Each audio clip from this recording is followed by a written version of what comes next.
Թուրքիան այս պահին է ուղղակի միտված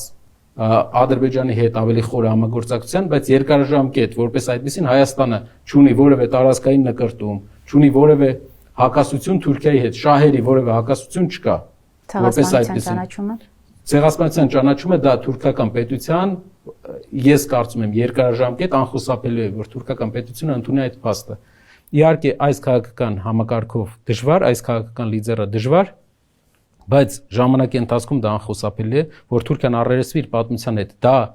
լարումից կհանի ամբողջ տարածաշրջանը, դա արդարության զգացողություն կբերի մեր երկրին, որը կբերի իրական հարևանության գաղափարին։ Եթե շատ կարևոր հարց ասեցիք, եթե ցեղասպանությունը իրենք ընդունում են, մենք որևէ նկրտում չունենք ցեղասպանությունից ընդունելուց հետո, դա ուղղակի առհավատ չէ, որ մեր հետ մենք վտանգ չենք, որևէ վտանգ իրենք չեն ներկայացնելու հայ էթնոսի համար, հայ ժողովրդի համար, դա մեր